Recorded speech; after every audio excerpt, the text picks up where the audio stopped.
මේකේ හොඳට සීල් වෙලා තියෙනවද කියන එක. මේ ලේයර් එක. ඊළඟ කතන්දරේ තවදුරටත් ඒ කියන්නේ මේක අර පොලිතින් එකකින් සීල් වෙලා තියෙනවා. අර සීල් එක ඊළඟට තියෙනවද කියන එක. අර මං කියවනේ සීල් එක. අපේ අයියලා එකක් ගහනවා දැන්. හරිද හොරෙන් ගහනවා. පුළුවන්ම තරම් ඔයාලා බලන්න වතුර බෝතලයක් බීවට පස්සේ මේක නිකන් දාන්නේ නැතුව මේක චුට්ටක් අර මෙහෙම කරලා පොඩ්ඩක් මිරිකලා දාන්න. එතකොට ආයෙ කාටවත් පාවිච්චි කරන්න බෑ මේක. නිෂ්පාදකයා ගහලා තියෙනවා. හිරු එළියෙන් තොර සිසිල් පිරිසිදු වියලි ස්ථානයක තියන්න. ඔයාලා බලන්න මේ ඔයාලා ගන්න වතුර බෝතල ඒ වගේ තැනක තිබිලාද ගත්ත කියලා. නැත්තම් වෙන්නේ මේකට මේ හිරු එළිය වැටලා මේක ඇතුලේ අපි මයික්‍රෝ ප්ලාස්ටික් කියලා කතන්දර තියෙන මේ ප්ලාස්ටික් එක දිය වෙනවා නිකන්. එතකොට වතුර බෝතල අනිවාර්යෙන් මෙන්න මේ සෞඛ්‍ය අමාත්‍යාංශයේ ලියාපදිංචි අංකය කියන එක බලන්න. පිම්බිලා තියෙනවා නම් ඒක ඇතුලේ සුද්ධ ජීවි ක්‍රියාකාරකමක් වෙලා ඒක ගන්න එපා.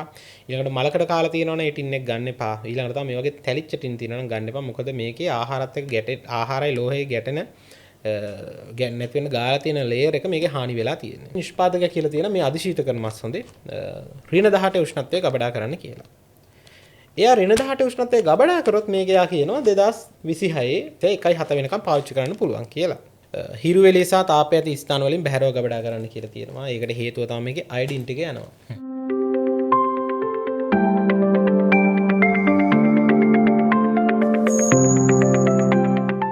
දැන් ඔබ එතකොට මාකට් එකට ගිහලා නිතර ගන්න බලු ටිකක් තියෙන වතුර බෝතලයක් ඕන වෙනවා. සමහර ලාවට හදිස්සියට ටින් මාළු මොනවා හරි දෙයක් ඕන වෙන්න පුළුවන්.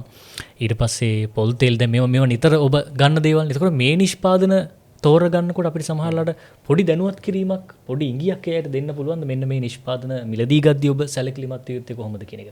ඔව් අපි ඒ කියන්නේ දැන් තියෙන කාල වේලාවත් එක්ක අපි සාමාන්‍යයෙන් වැඩි වශයෙන් අවශ්‍ය වෙන ආහාර ටිකක් අපි තෝරගන්නවා. පළවෙනිම කාරණේ තමයි වතුර බෝතලේ පළවෙනිම කියන්නේ ගෙදරින් උණු කරලා නිවාගත්ත වතුර බෝතලයක් ගෙනියන්න තියෙනවා නම් හොඳයි. හරි. හැබැයි දැන් අපි දන්නවනේ ඉතින් සමහරක් වෙලාවට මේ වගේ අපහසුතාවද මම කියන්න හරියට වතුර බෝතලයක් කොහොම තෝරගන්නේ. පළවෙනිටම බලන්න මේකේ හොඳට සීල් වෙලා තියෙනවද කියන එක. මේ ලේයර් එක. ඊළඟ කතන්දරේ තවදුරටත් ඒ කියන්නේ මේක අර පොලිතින් එකකින් සීල් වෙලා තියෙනවද අර සීල් එක ඊළඟට තියෙනවද කියන එක. සහ ඊළඟට වැදගත් වෙනම දේ තමයි මේක ගහලා තියෙනවා.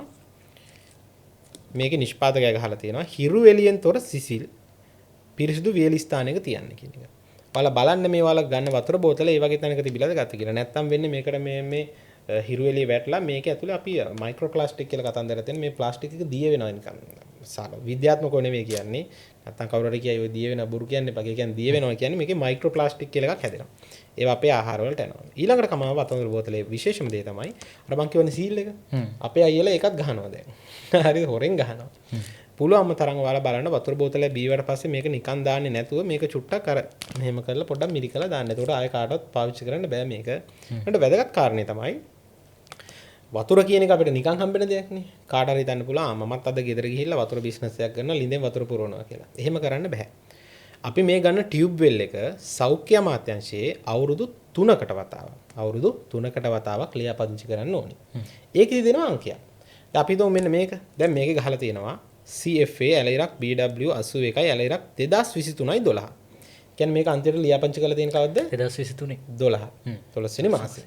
එතකොට මේක වළංගුවේ ලියාපදිංචිය 2026 12 වෙනකම්. එතකොට මේ වතුර බෝතලේ අවුලක් තියනවද? අවුලක් නැහැ. හැබැයි මේ හිතන්නකො මේක 2023 12 මේක ලියාපදිංචි අන්තිම මේ කියන්නේ 26 ඉවරනේ මේක නිෂ්පාදනයේ දිනේ බලද්දි මේකේ තියෙනවා 2027 පළවෙනි මාසෙ. ඒ කියන්නේ ලියාපදිංචි ඉවර වෙලත් මේක නිෂ්පාදනය කරනවා තියෙනවනේ ඒක වැරදි. හරිනේ. එතකොට වතුර බෝතලේ අනිවාර්යෙන් මෙන්න මේ සෞඛ්‍ය අමාත්‍යාංශයේ ලියාපදිංචි අංකය කියන එක බලන්න. ඊළඟ කතන්දරේ තමයි මේ ටින් වල අපි සැලකිලිමත් වෙන්න ඕන කාරණා තුන. එකක් තමයි පිම්බිලා තියෙනවා නම් ඒක ඇතුලේ සුද්ධ ජීවි ක්‍රියාකාරකමක් වෙලා ඒක ගන්න එපා. ඊළඟට මලකට කාලා තියෙනවා නම් ඒ ටින් එක ගන්න එපා. ඊළඟට තමයි මේ වගේ තැලිච්ච ටින් තියෙනවා නම් ගන්න එපා. මොකද මේකේ ආහාරات එක්ක ආහාරයි ලෝහයයි ගැටෙන නැති වෙන ගාලා තියෙන ලේයර් එක මේකේ හානි වෙලා තියෙන්නේ. ඒ කියන්නේ ඒක මිලදී ගන්න සුදුසු නැහැ. ඊළඟ කතන්දරේ තමයි මෙන්න මේක මස්. එතකොට දැන් මේකේ නිෂ්පාදකයා කියලා තියෙන මේ අධිශීතකරණ මස් හොඳේ ඍණ 18 උෂ්ණත්වයේ ගබඩා කරන්න කියලා. එයා ඍණ 18 උෂ්ණත්වයේ ගබඩා කරොත් මේක යා කියනවා 2026 මේ කියන්නේ දැන් මේක පරණ එකක් හින්දා 2026 1.7 වෙනකම් පාවිච්චි කරන්න පුළුවන් කියලා.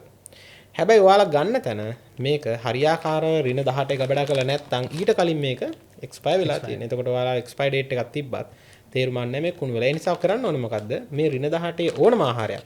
අයිස්ක්‍රීම් එකක් වේවා, යෝගට් එකක් වේවා, ඒ හැම එකම ගහලා තියෙන අර කූල් කරන ආහාර තියෙන්නේ. මොන උෂ්ණත්වයද ගබඩා කරලා තියෙන්න ඕනේ කියන එක අනුව තමයි අනිත් එක නිෂ්පාදකයා මේකට එක්ස්පයර් ඩේට් එක දෙන්නේ. ඒ වගේ අනිවාර්යෙන් බලන්න මේ ගබඩා කරලා තියෙන උෂ්ණත්වය හරියට මේ ෆ්‍රිජ් එකේ තියෙනවද කියන ඒක අනිවාර්යෙන් ප්‍රදර්ශනය කිරීම නීතියක්. ෆ්‍රීසර් එකක් ගත්තත් යටින් ගහලා තියෙනවනේ ඇතුළේ තියෙන උෂ්ණත්වය මොකක්ද කියන එක. හරි. එතකොට මස් වල කතන්දරය ඕක තමයි.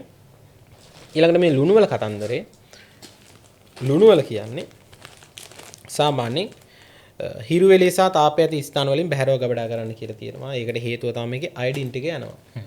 මිනිස්සු එතකොට අහන ප්‍රශ්නයක් තියෙනවා. මාර මිනිස්සු දැන් වෙලඳොත් දන්නවනේ. හරි මහත්තයෝ දැන් හිරුවෙලේ තා තාපය ඇති ස්ථාන වලින් තියෙනවා කිව්වොත් මේකෙදි අයඩින් ටික යනවා කියනවා. එතකොට වෑංජනේට දාද්දි මොකද වෙන්නේ? එතකොට යන්නේ නැද්ද කියලා. ඒක වෙන්නේ අර හිරුවෙලේ තියෙන UV කිරණ තියෙනවනේ. ඒකෙන් තමයි මේ අයඩින් ටික යන්නේ. ඒ නිසා පළවෙනිම දේ ගොඩක් වෙලාට මොකද අනිත් එක තමයි මේ නොසෝදා පාවිච්චි කරන්න කියන එක. ඒ නොසෝදා පාවිච්චි කරන්න කියන්නේ මෙන්න මෙහෙමයි. ඒ කියන්නේ හේතුව ඒ දන්නවද?